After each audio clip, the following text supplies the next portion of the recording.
Bismillahirrahmanirrahim. Assalamualaikum warahmatullahi wabarakatuh. Salam salih. La tatawaqaf an kaunika rajulan salihan.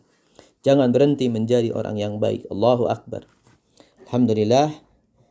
Disyukur kita panjatkan kehadirat Allah Subhanahu wa taala. Salawat dan salam atas baginda Nabi Muhammad SAW, keluarga, para sahabat dan kita sekalian umatnya hingga akhir zaman nanti.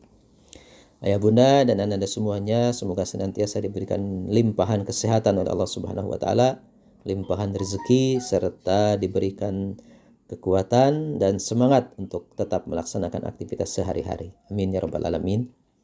Alhamdulillah, kita sudah membahas materi PAIBP ya. Kita akan lanjutkan materi hari ini, hari Kamis, dengan materi hadis. Materi hadis untuk hari ini, ya, insyaallah. Oh, baik, kita awali dulu dengan membaca basmalah. Bismillahirrahmanirrahim. Anda semuanya, mudah-mudahan sudah siap untuk menerima materi berikutnya dalam materi hadis. Insyaallah materi hadis pekan ini adalah hadis, kita akan melanjutkan hafalan hadis ke-6 ya, hadis ke-6, yaitu hadis tentang keutamaan hidup sederhana. Di pekan yang lalu, 2 pekan lalu kita sudah menerima hadis 5 tentang keutamaan belajar Al-Quran. Kemudian sudah melalui pekan setoran, yang mudah-mudahan sudah semua setoran ya hadis 5-nya.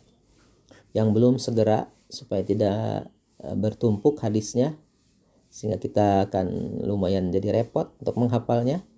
Jadi selesaikan hadis 5 dulu ya. Baik, hadis 6 tentang keutamaan hidup sederhana. Hadis ini diriwayatkan oleh Imam Tirmidzi. Imam Tirmidzi meriwayatkan hadis ini tentang hidup sederhana. Baik, kita mulai. Bismillahirrahmanirrahim. Bapak bacakan dulu hadisnya. Tuba liman hudiya lil islami wa kana aishuhu kafafan wa qana'a. Rawahu Tirmidzi. Bapak ulang. Tuba liman hudiya lil islami wa kana aishuhu kafafan wa qana'a. Rawahu Tirmidzi. Bisa diikuti ya. Satu kali lagi supaya semua bisa menyimak.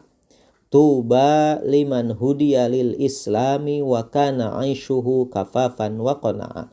Rawahu Tirmidzi.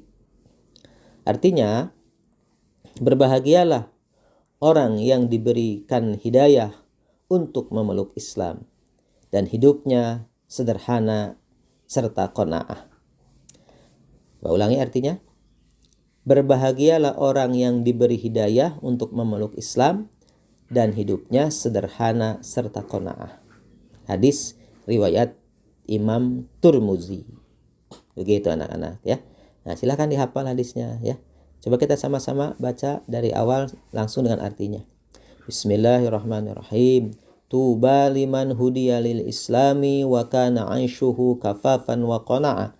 Rawahu Tirmidzi. Artinya, berbahagialah orang yang diberikan hidayah untuk memeluk Islam dan hidupnya sederhana serta qanaah. Hadis riwayat Imam Tirmidzi. Begitu ya.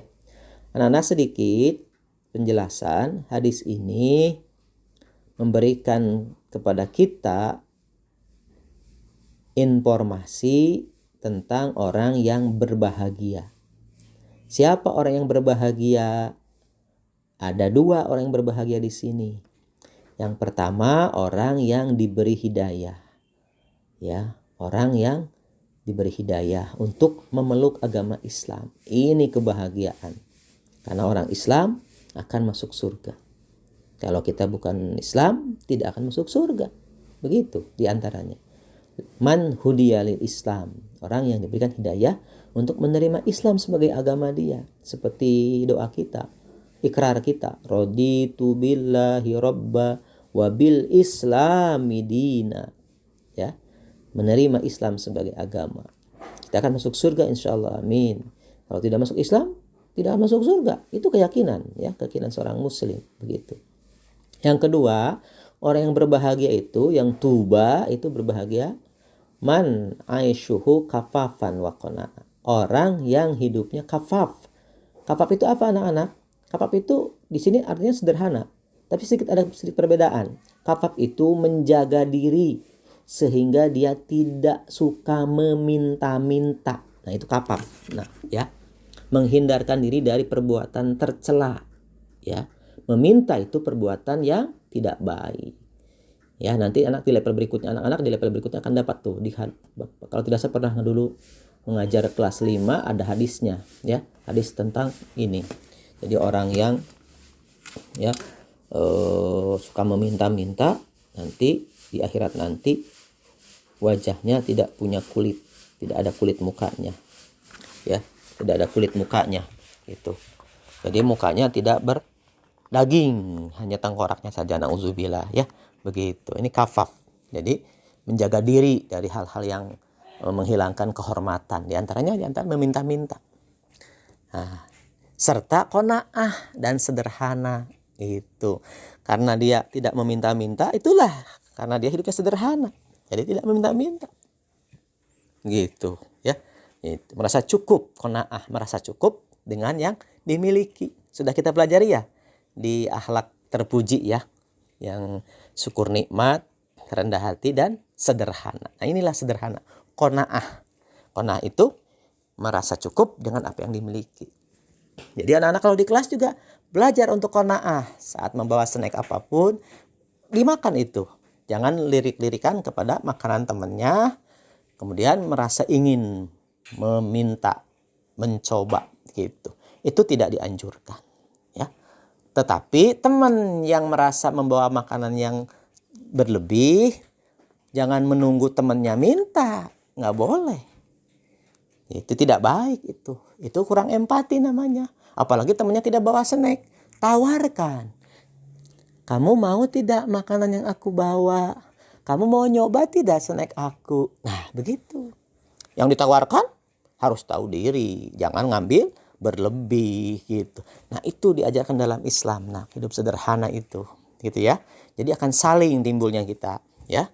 Kita tidak menunggu teman meminta. Kalau kita menjadi teman tidak meminta-minta.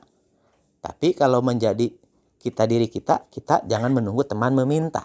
Jadi akan timbul kenyamanan dalam aktivitas kita, ya, di kelas, di sekolah, di rumah, dimanapun begitu, ya.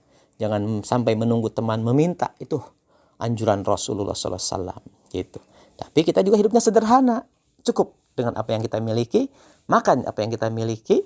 Kalau ditawarkan oleh teman sih, alhamdulillah, gitu. Tapi tidak meminta-minta, begitu, ya.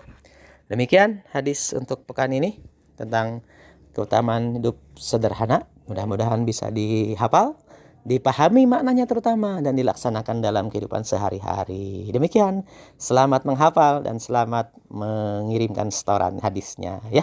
Wallahu a'lam bishawab. Assalamualaikum warahmatullahi wabarakatuh.